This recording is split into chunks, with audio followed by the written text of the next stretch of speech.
Good morning, good afternoon, or good evening, everyone. I'm Xiaodan, a faculty of the Department of East Asian Languages and Cultures, University of Illinois, Urbana-Champaign. Thank you for joining us today. This is the second event of our online speaker series titled Yellow Peril Redux, from coolies behind me, from coolies to concentration camps, trade wars, and coronavirus, founded by the UIUC's Call to Action to Address Racism and Social Injustice Research Program, and co-sponsored by our General Center for East Asian and Pacific Studies, UIUC. So today, let me first briefly introduce to you what the project and program are before I pass it on to our chair of today's event, Professor Colleen Murphy of UIUC. She then will introduce to you today's speaker, Justice Sabrina McKenna. So let me share our screen first. Hope this works.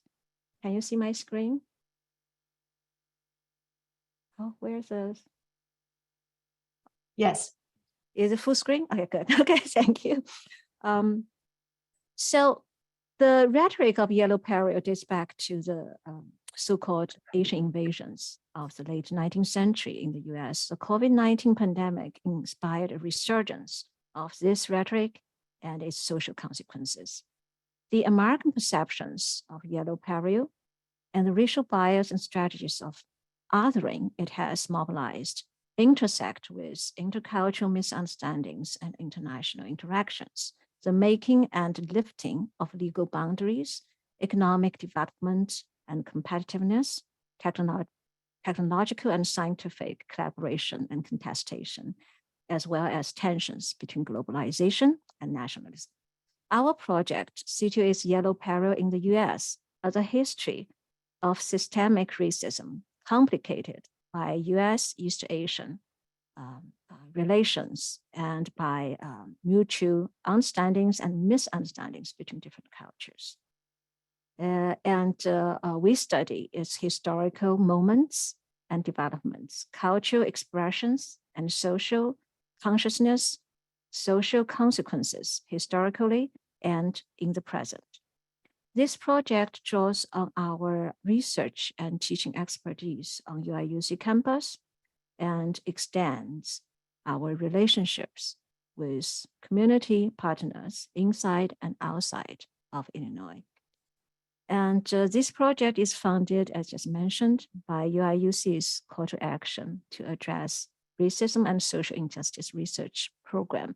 In July 2020, Chancellor Jones announced a $2 million annual commitment by UIUC to provide support for academic research and expansion of community-based knowledge that advances our understanding of systematic racism and generationally embedded social disparity.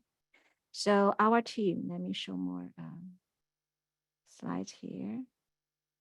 Where is it? Here, can you see this? It does not move. I don't know why my slide does not move.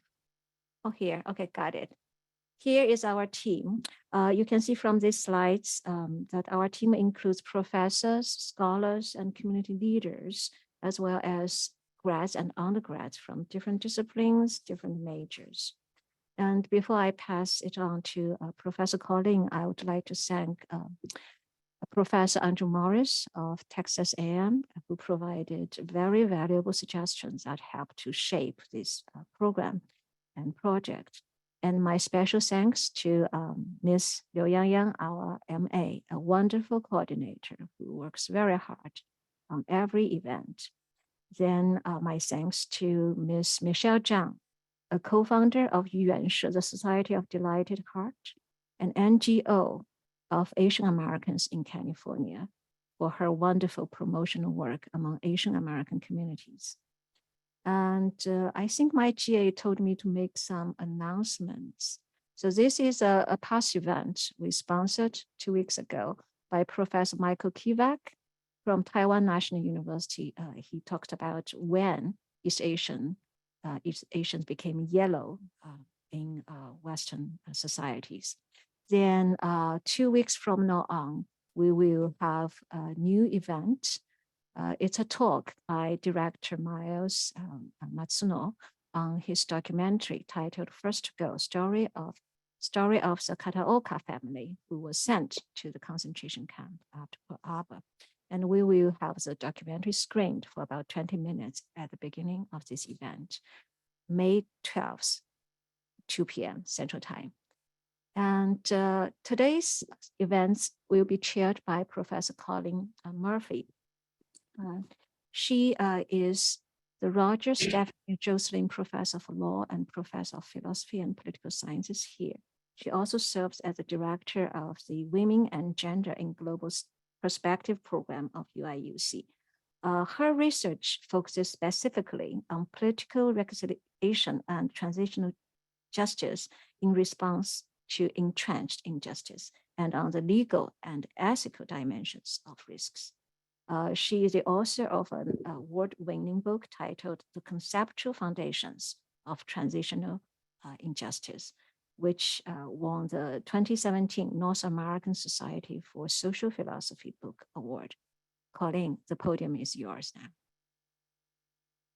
Thank you so much, Xiao. And it is a true honor and pleasure to chair today's session and to introduce first our distinguished speaker.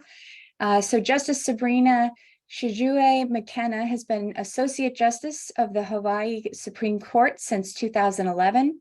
She grew up in Japan, attended then the University of Hawaii at Manoa for both her undergraduate and JD degree before pursuing an LLM at Duke. Justice McKenna worked as an attorney and as a law professor for a number of years before becoming a trial judge in 1993.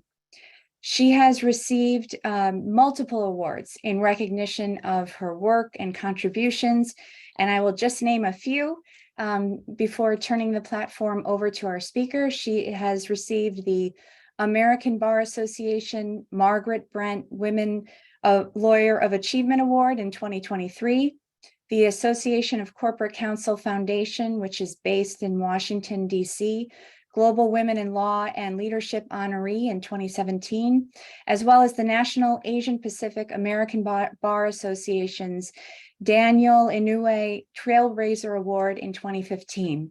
She is the member of multiple boards, including the Board of Directors of the International Association of LGBTQI Judges. And it is a true pleasure for her to be with us today. We will have time for some questions at the end of her talk. So please, if you do have a question, use the Q&A function, and I will read the questions that we have when the talk is complete. And so, Justice McKenna, it's an honor to have you with us here today, and the floor is yours. Thank you, and aloha, everyone. Can I ask that my slideshow start? If we could put it into slide view, thank you. And next slide, please. I want to make it clear that I'm speaking on my own behalf and not on behalf of the Hawaii Supreme Court or the Hawaii Judiciary. Thank you. Next slide. And I just wanted to show a quick picture of my parents and myself in Japan when I was a child. My mom became a naturalized US citizen, but she was born and raised in Japan, and my father was an American from the Midwest. Next slide. And I just want to show you where I am. This is the Hawaii Supreme Court, if any of you have been to Honolulu. Next slide. So for some of you that we talk about the Yellow Peril, but I hope some of you were able to observe Professor Michael Kivak from National Taiwan University, his lecture on April 14th, when did East Asians become yellow? And just based on what I gleaned from that, East Asians and Asians were generally considered white until the end of the 17th century. But then there were these alleged scientific discourses that separated races, or whatever that means. And from what I understand, this really is not a scientific way to look at human beings. But in general, people became divided, allegedly scientifically, between white, black, red, and yellow. And yellow broadly includes Asians. Next slide. So the focus of my talk today is going to be on Asians within the United States. And I was actually surprised to learn that some Asian Indians came with the British to the East Coast since the early 1600s. And I did not know before I was preparing for this talk that some Asian Indians also came as enslaved people. And there were Filipinos who worked on Spanish galleons in the Manila-Acapulco trade route. And they had actually created a Filipino community in New Orleans by 1763, and they were called the Manila Men. And so the Filipino communities are the oldest continuing Asian American communities in North America. Next slide. So recently, lawmakers in Congress, Texas, Florida, Iowa, and Arkansas have proposed laws banning Chinese citizens from buying land, homes, or other real estate. And the proposals differ by state. Next slide. And as you may have seen in the news, recently, a representative from Texas questioned Representative Judy Chu of California's loyalty and suggested that she should not have a security clearance or access to classified briefings. Next slide.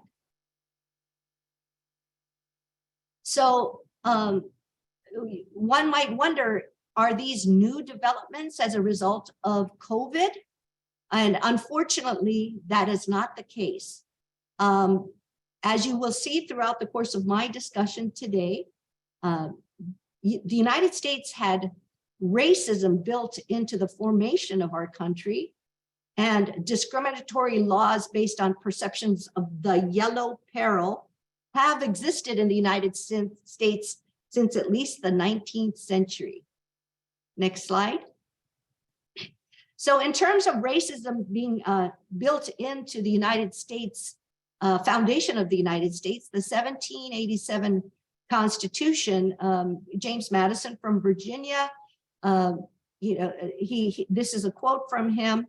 The concern was that the vote was going to be for free white men that owned property, but there were a lot of enslaved Black people in the South, but they would not be able to vote.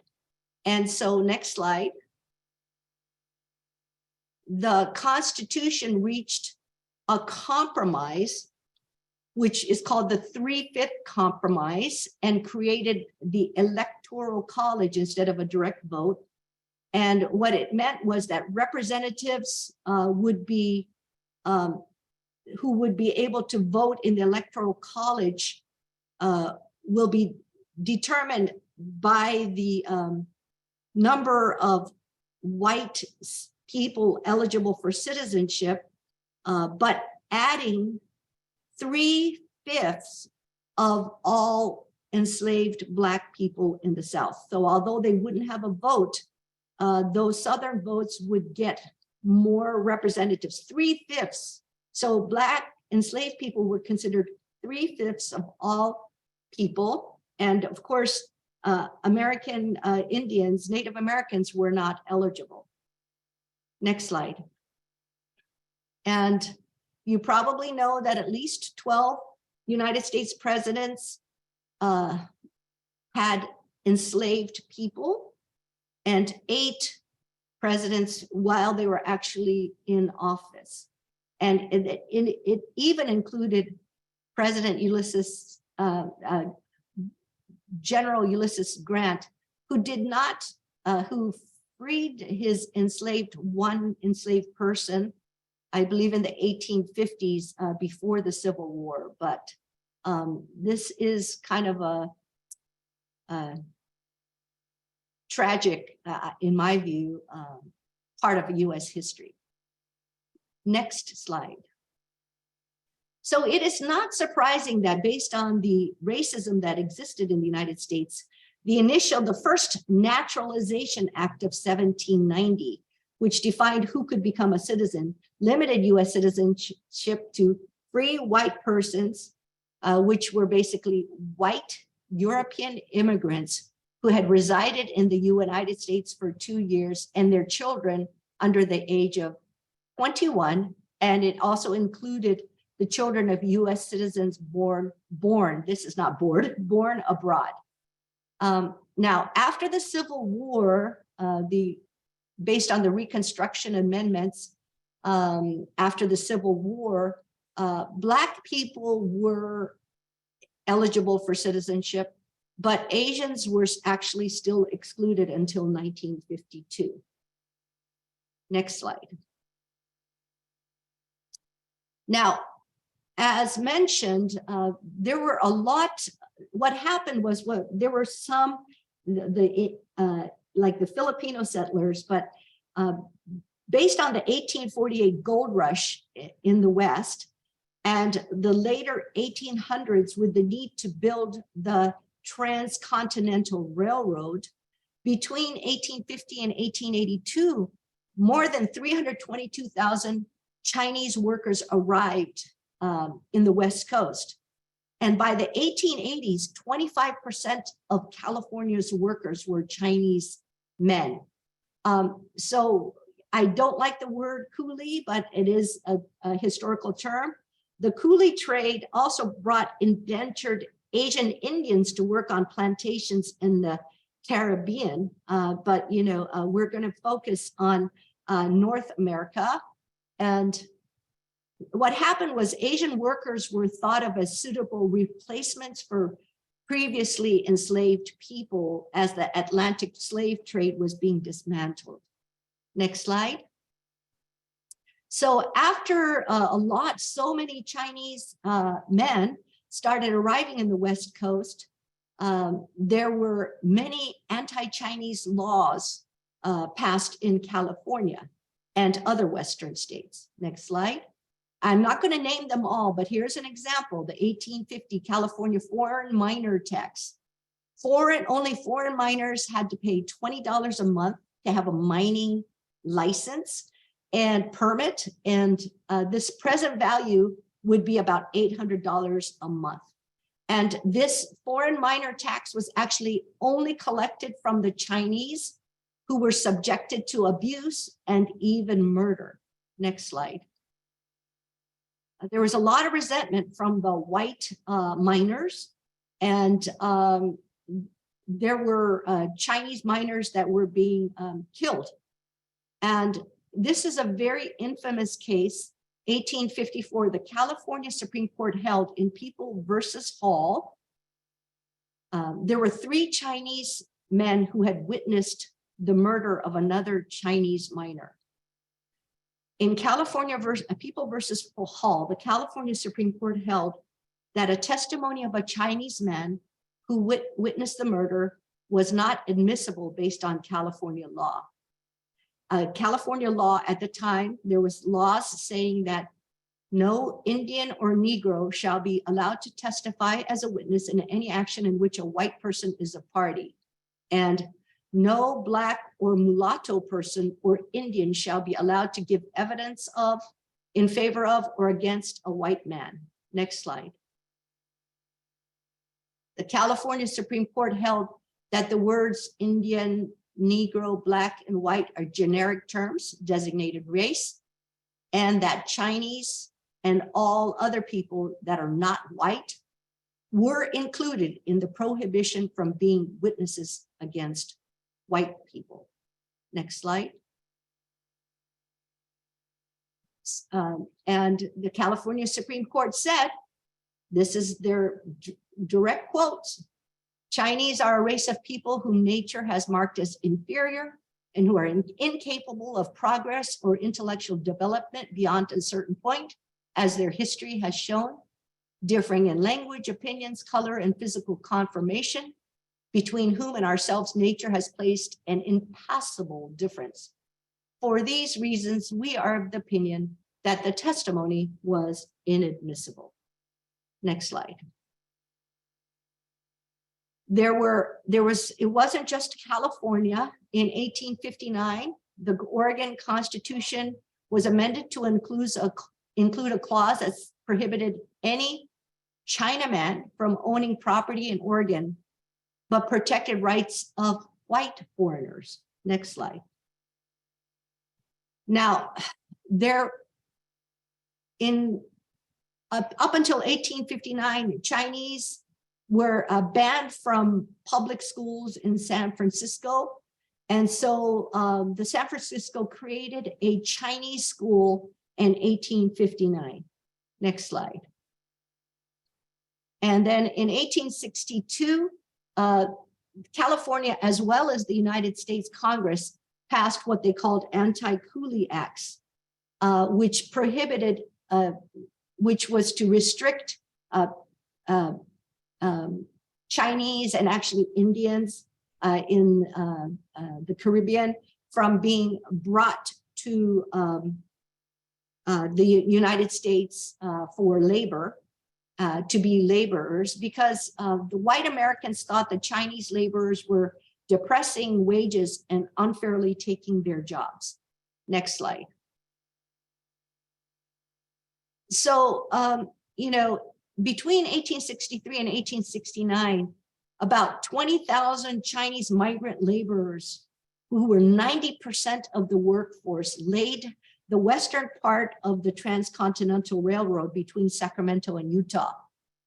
They were being paid 30 to 50% less than white people. And they had to take all of the dangerous jobs. And there was an 1867 tunnel explosion leading to a strike.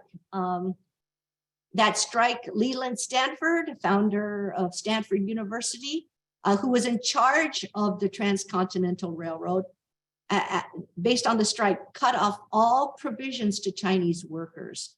But the strike did eventually lead to higher wages for Chinese workers. Next slide.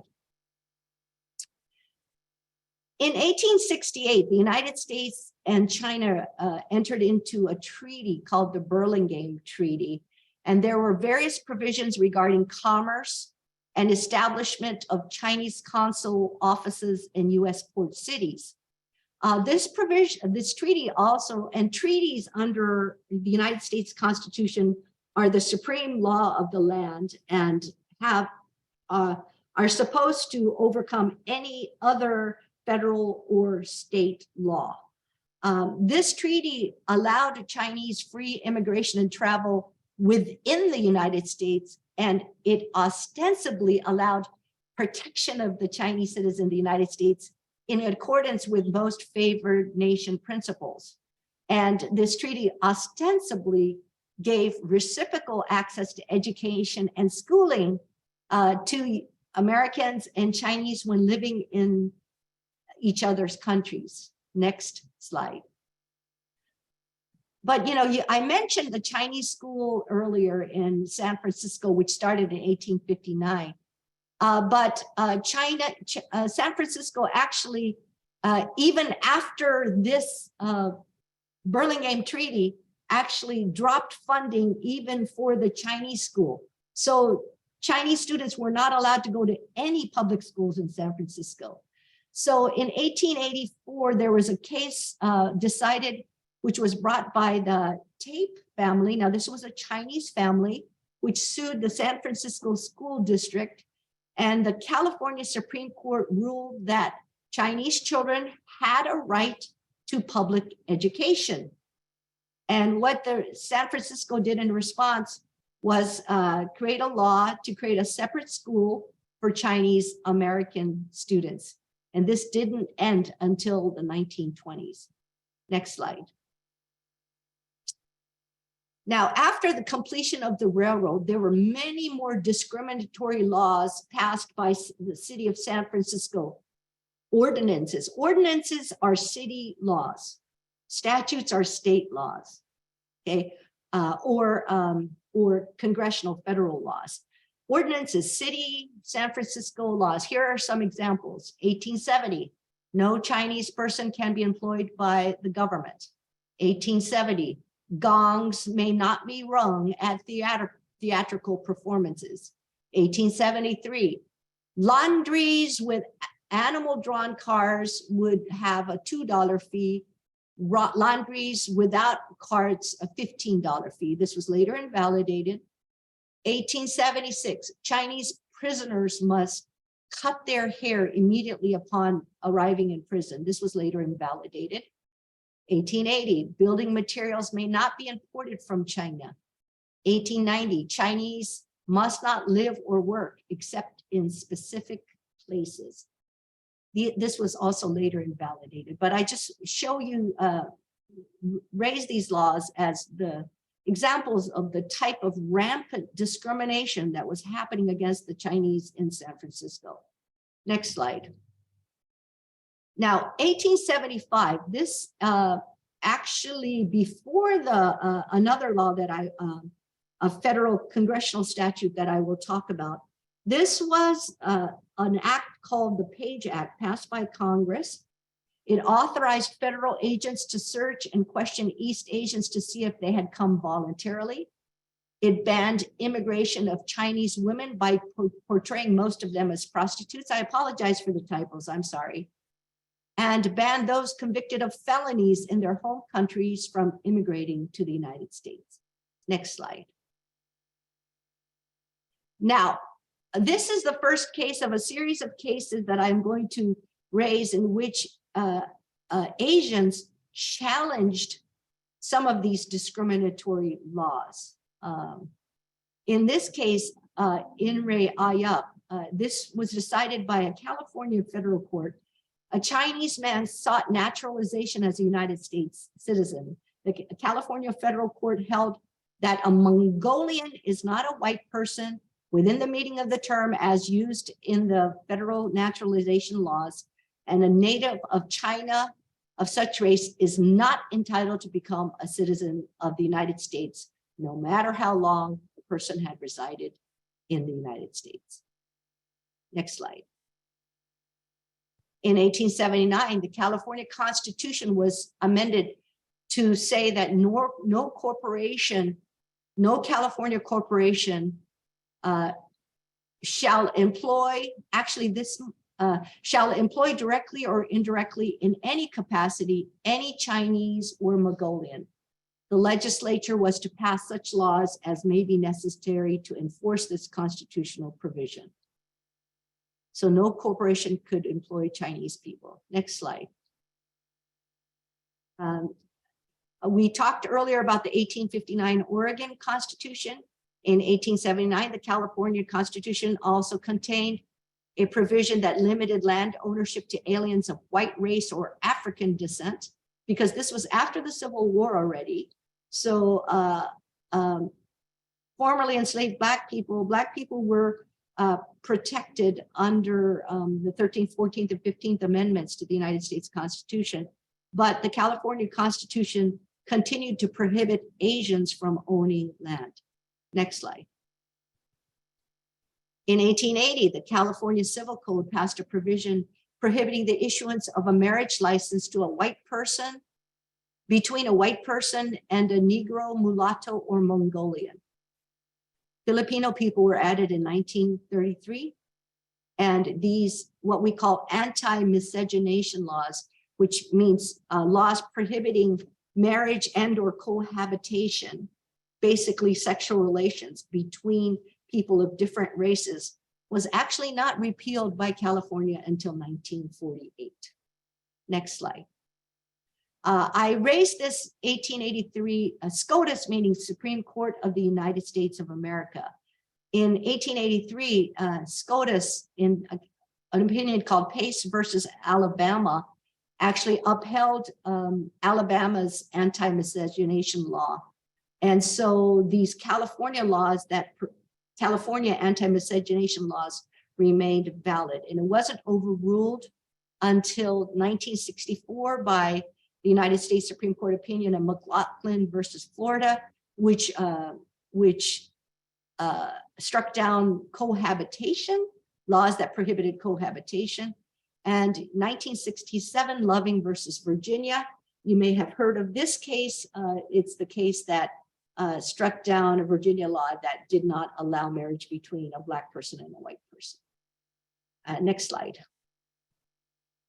Now, 1882, the Chinese Exclusion Act. It's really interesting because immigration laws in the United States were, it appears to me that they were really based on discrimination against Chinese and Asian Americans. That was the foundation of all of these immigration laws. So there was the 1882 Chinese Exclusion Act, 1888 Scott Act, and the 1892 Geary Act. The 1882 Chinese Exclusion Act, Congress in DC, abrogated the free immigration clauses of the 1868 Burlingame Treaty that I mentioned earlier. It suspended immigration of Chinese laborers for a period of 10 years. It required every Chinese person traveling in or out of the country to carry a certificate identifying the person's status as a laborer, scholar, diplomat, or a merchant. This was the first law in US history to place broad restrictions on immigration. It was not repealed until 1943. Next slide.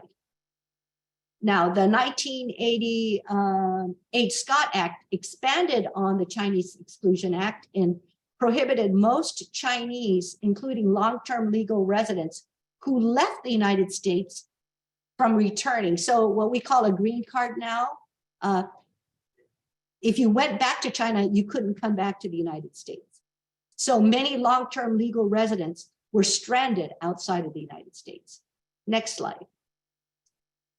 The 1892 Geary Act required all Chinese residents to carry a resident permit, and failure to comply was punishable by deportation or a year of hard labor. Next slide. In 1902, based on these laws, immigration officials and the police raided Boston's Chinatown and, without search warrants, arrested almost 250 Chinese who allegedly had no registration certificates on their persons. Next slide. Now, it wasn't just laws that were being passed. You know, we hear about the 1921 Tulsa massacre, the Tulsa massacre of the Black community in Tulsa, Oklahoma. There were actually similar raids on areas occupied by Chinese in the West Coast from the 1885 and actually from in the late 1800s. And it's actually started in the 1860s. It intensified in the 1870s. Here are some examples of these attacks on Chinese people. The Rock Springs, Wyoming massacre, September 1885, killed 28 Chinese. 500 Chinese miners were driven out of Rock Springs, Wyoming. No one was convicted. In 1885, Squaw Valley, Washington, whites and Native Americans gunned down Chinese living in tents, killing 3. There were no legal repercussions for the perpetrators. Next slide. In 1886, February, the Seattle riot.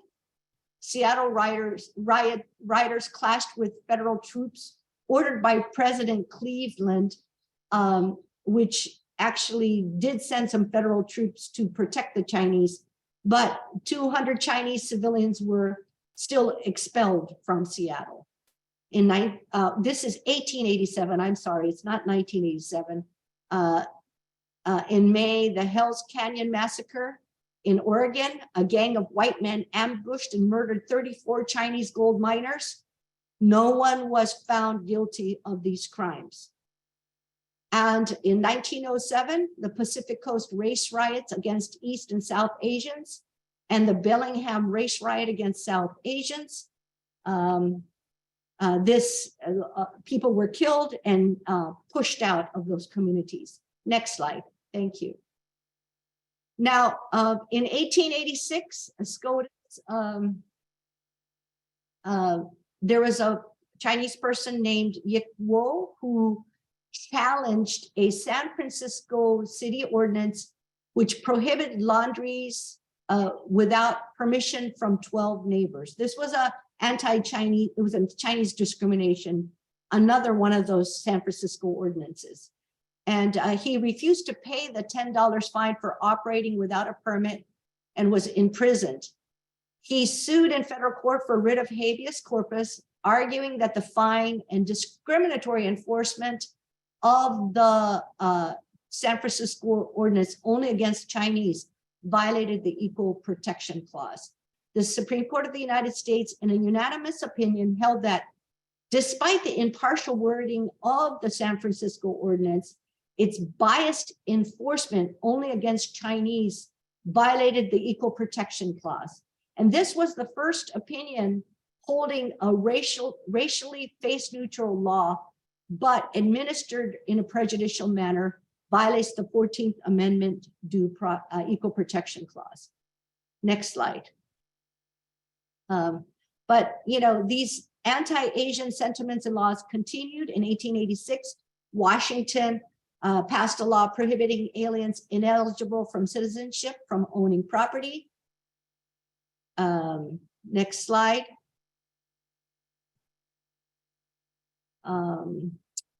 Oh, I'm so sorry, we already covered this. Next slide. In 1898, there was another case brought by a Chinese person, United States versus Wong Kim Ark. Wong Kim Ark was born in 1873, and based on that other law that I mentioned, the 1888 Scott Act, he was a resident but unable to return to California because he had left and he couldn't come back. The Supreme Court ruled in his favor, upholding birthright citizenship. Now, the citizenship law recognized that people born in the United States were citizens. So this was the first time that birthright citizenship was expanded to most people of color in the United States. And then the 1857 Dred Scott decision had held that enslaved people and their descendants were ineligible for citizenship. But in 1868, the 14th Amendment was amended, you know, after the Civil War. The 14th Amendment says that all persons born or naturalized in the United States and subject to the jurisdiction thereof are citizens of the United States and the state wherein they reside. So based on this law, Chinese people or Asians born in the United States, but even after the 14th Amendment, there were attempts to not allow citizenship to Asians. And so it wasn't until 1898 that it became clear that Asian Americans were entitled to citizenship based on birthright citizenship. Next slide. And now, after all of these laws excluding Chinese, there were Japanese, Korean, and Filipino workers started to be recruited to come to the United States as workers. But in 1894, the same kind of discrimination started happening against these workers. In 1894, the United States Circuit Court in Massachusetts declared Japanese are ineligible for naturalization. In the early 20th century, racial animosity turned to the Japanese. And in 1907, San Francisco banned Japanese students from its public schools. And in 1905, the Japanese and Korean Exclusion League was organized in San Francisco to prohibit immigration of Asian laborers. and it was expanded in 1907 as the Asiatic Exclusion League to try to ban all Asian immigrants. It created anti-Asian propaganda and advocated for segregated schools. Next slide. In 1933, California passed the Alien Land Law, prohibiting aliens ineligible for citizenship, which meant Asians that were not born in the United States from owning agricultural land or holding long-term leases. And therefore, many California farmers of Asian descent were, especially Japanese Americans, were forced to give up their farms and moved away. These types of alien land laws were eventually adopted in all of these other states. Next slide. In 1917, building on the Chinese Exclusion Act of 1882, the Immigration Act of 1917 discriminated against persons of Asian descent by creating a barred zone. In other words, you couldn't become a citizen if you were from the Middle East to Southeast Asia, from which no persons were actually allowed to enter the United States. So you couldn't immigrate to the United States if you're from the Middle East to Southeast Asia. Next slide. Now, this was not an Asian case, but I raise this case because it becomes relevant later. But in the 1917 SCOTUS ruled in Buchanan versus Worley that a Louisville, Kentucky ordinance prohibiting the sale of real property to ordinance, in other words, a law prohibiting the sale of real property to Blacks violated the 14th Amendment. Next slide. And in 1918, the California Superior Court ruled in a case brought by Jukichi Harada, who the Harada house in Riverside in 1915 for $1,500. It's about $45,000 now. As Japanese immigrants, they couldn't become US citizens and couldn't own land. So they placed the title in their US born children's names. And the California Superior Court held that the children could not be prevented from owning the house despite the California Alien Land Law. Next slide. So in 1920, California amended their Alien Land Law to prohibit short-term leases of land to aliens ineligible for citizenship. And also prohibited companies owned by such aliens from acquiring agricultural lands. Next slide. A 1921 law prohibited aliens from owning property and required forfeiture of state lands conveyed to aliens, and also prohibited aliens from leasing land for agricultural purposes. Next slide. In 1922, Congress passed the Cable Act. Under a previous law, women who were in the United States, who were US citizens, would lose their citizenship if they married a non-US citizen. It enabled women to retain their citizenship despite marriages to non-US citizens, but this law made it specifically inapplicable to women who married aliens ineligible for citizenship, which meant Asian immigrant men. So if an American woman married an Asian immigrant man, she would lose her citizenship. Next law. The same year, the United States Supreme Court issued its decision in Ozawa versus United States. And Ozawa challenged the naturalization law, which had declared Japanese and other Asian immigrants ineligible for citizenship.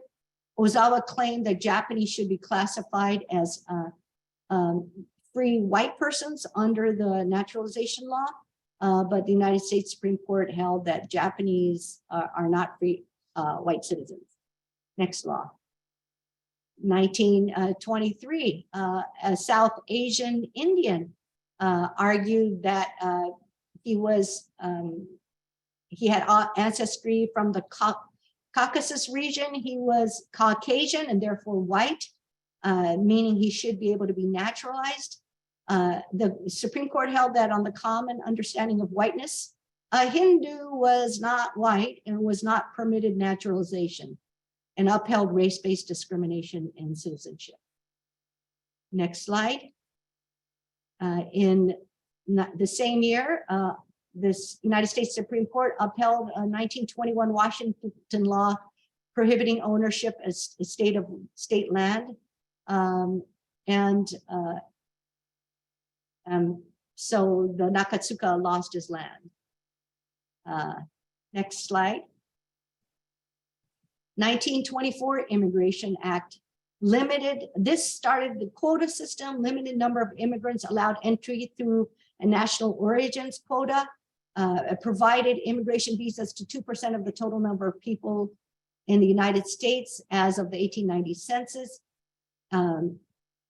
And so even Asians not previously prohibited from immigrating would no longer be admitted to the United States. Next slide. Lum versus Rice ruled that exclusion by race of Chinese Americans from public schools did not violate the 14th Amendment, allowed the exclusion of minority children from schools reserved for whites. Next slide.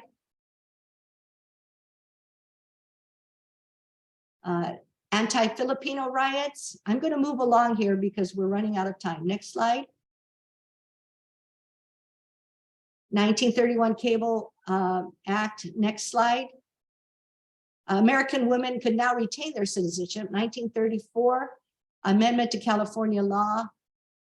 California Appellate Court upheld California's anti-miscegenation law. Because Philippines was a US territory. After the California Supreme Court decided not to review this case, the California legislature amended the law to ensure that Filipinos could not marry whites. Next slide. As part of the law establishing a process for Philippine independence, Filipinos were reclassified from US nationals to aliens, and quotas were established for Filipinos also. Next slide. And so a lot of you have heard about the Executive Order 9066 regarding Japanese incarceration. I'm not going to focus on this because this is going to be a subject of another talk. But you know that Japanese Americans were incarcerated just based on being Japanese, whether they were born in Japan or Japanese Americans born in the United States. Next slide. This 1943 Magnuson Act permitted Chinese immigration from China and allowed Chinese immigrants to become naturalized citizens, but did create a very, very small quota, but continued to ban ownership of property and businesses by ethnic Chinese. Next slide. And go to the next slide also. Next slide also. Okay, so Endo, Hirabashi, and Korematsu challenged the incarceration of Japanese Americans in incarceration in these camps. The United States Supreme Court upheld their incarceration. Next slide.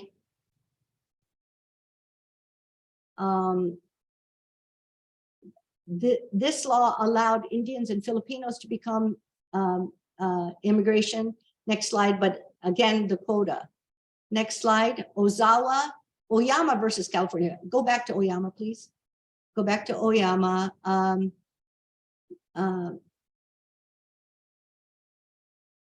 The SCOTUS upheld held the requirement that citizens prove the good faith nature of a transfer from land from Issei father to Nisei son violated the 14th Amendment. So this allowed Nisei children clearly to own land. Next slide. Shelley versus Kramer, next slide, keep going, is a 1948 case which said that racial covenants were invalid. There were covenants in deeds prohibiting land transfer. So even if the laws were, not just the laws, but these racially restricted covenants were held invalid. I'm not going to have time to talk about Hawaii. Let's keep going. In 1948, California Supreme Court finally ruled that the California's anti-miscegenation statute violated the 14th Amendment. So finally, Asians and could marry white people in California. Next slide. In 1952, allowed Asians to naturalize, but retained the discriminatory quota system. Next slide. In 1952, California Supreme Court finally ruled the California alien land law violates the 14th Amendment. Next slide.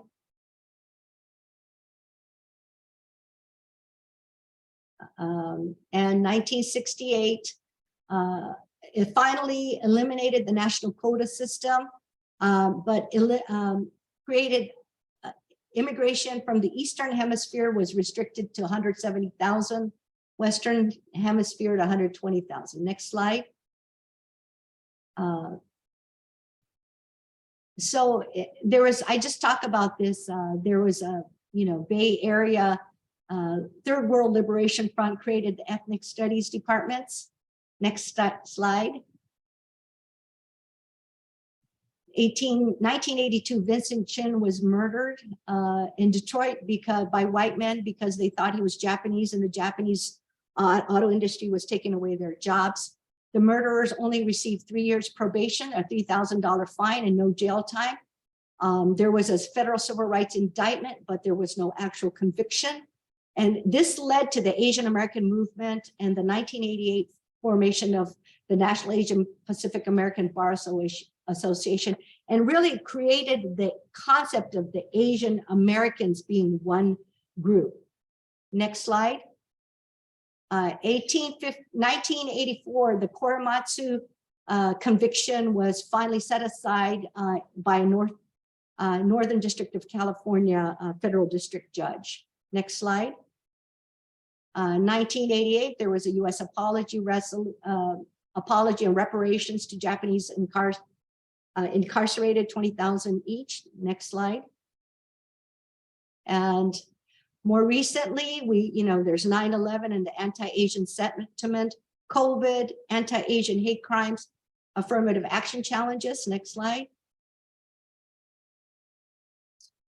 After COVID, we know that anti-Asian hate crimes sharply increased. 2 years ago, Congress passed the Hate Crimes Act to strengthen relationships between the police and the AAPI community through cultural competency, language training, and improved data collection. Next slide.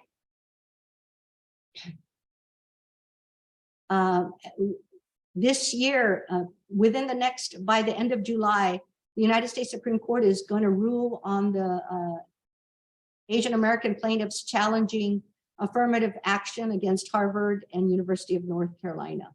Next slide. So the Yellow Peril to me I believe it's based on fear. It's based on fear and the fear of racial replacement, which the Great Replacement Theory theorizes there's a plot to diminish the influence of white people and white culture through immigration and domestic demographics. Next slide. This is the 2022 census. I think 6.1% Asians is probably an undercount because census, depends on people coming out and saying what they are. But just look in United States is to become majority minority between 2041 to 2046. Asian Americans are the fastest growing population. Look at the numbers increase from 1860 to 1980 to 2022. 20 million, more than 20 million clearly Asians in the United States. Next slide. So what can we do to counteract these perceptions of the Yellow Peril? Unconscious bias and stereotypes, it's based on, I guess I'm not a neuroscientist, but it depends. It's how the brain needs to work. We need to stereotype and classify things because humans it's kind of fight or flight, the instinctual responses. So neuroplasticity, how the brain thinks about things, unconscious bias, can be changed by awareness and by communication and contact. So representation and relationships matter. So I also suggest that we stand up and speak out and vote and use the law. Look at all the Asian Americans that challenge these unfair laws. Now, as a member of the bar, I want to let you know that Asian Americans are still underrepresented in the bar in the federal and state judiciaries. So for those of you who are undergrads, consider law school. And we need to educate ourselves and others about this history. And we need to understand, it's scary that all these states are passing these laws saying you can't even talk about some of this stuff. Next slide. So we can't allow people to divide and conquer. That's what the Hawaii plantation owners tried to do, pit the Chinese against the Japanese against the Filipinos. Don't allow divide and conquer. Now, Napaba is based on Asians coming together, different people coming together. And I also want Asians to think about our perceptions of whiteness. All of these challenges of Asian Americans, they wanted to try to be classified as white so that they could get citizenship. But I come from Japan, and I believe this is also true of some other Asian cultures. Whiteness is elevated much too much. Think about how we perceive of whiteness. Next slide. So, more than 50 years ago, I'm sorry, in 1990, President Bush signed into law, May will be Asian American and Pacific Islander Heritage Month. But there is so much that we don't know. I want to thank you because I am just a generalist. I'm just a generalist judge. I am not a historian. I am not a specialist in Asian American history, but I thank you for the opportunity to learn so much more. I knew about some of this stuff, but I did not know many of the things that I discussed today. So it's really important that we learn about the history, we share the history so that history cannot repeat as it is happening right now. Thank you. I open it up for questions. Justice McKenna, thank you so much for that just overwhelming tour of history, a lot of which I didn't know as well, and am troubled by in the resonances with the contemporary examples that you started your talk with. Just the resonances are so disturbing. So, and I appreciate the call to action on your part, on the part of all of us. We do have one question in the queue that I want to begin with, and I ask everyone else who's online who has a question to submit them. So the question is about whether all of the discriminatory laws that you were going through, specifically in California, and the question was referencing the California Constitution, have they been repealed? I'm so sorry. I did not go through the Constitution, California Constitution, to see if these laws have specifically been actually repealed, but they are clearly invalid if they're still within the Constitution. I hope and trust that they have been deleted from the California Constitution.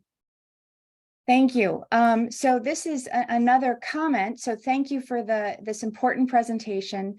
Not a question, but some of us here at U of I have created these modules about Asian American history for K through 12 educators, and they're open to all. And so for Justice McKenna and for anyone who's listening, the website is teach.education.illinois.edu, and we'll try to have that up so that people can link to it.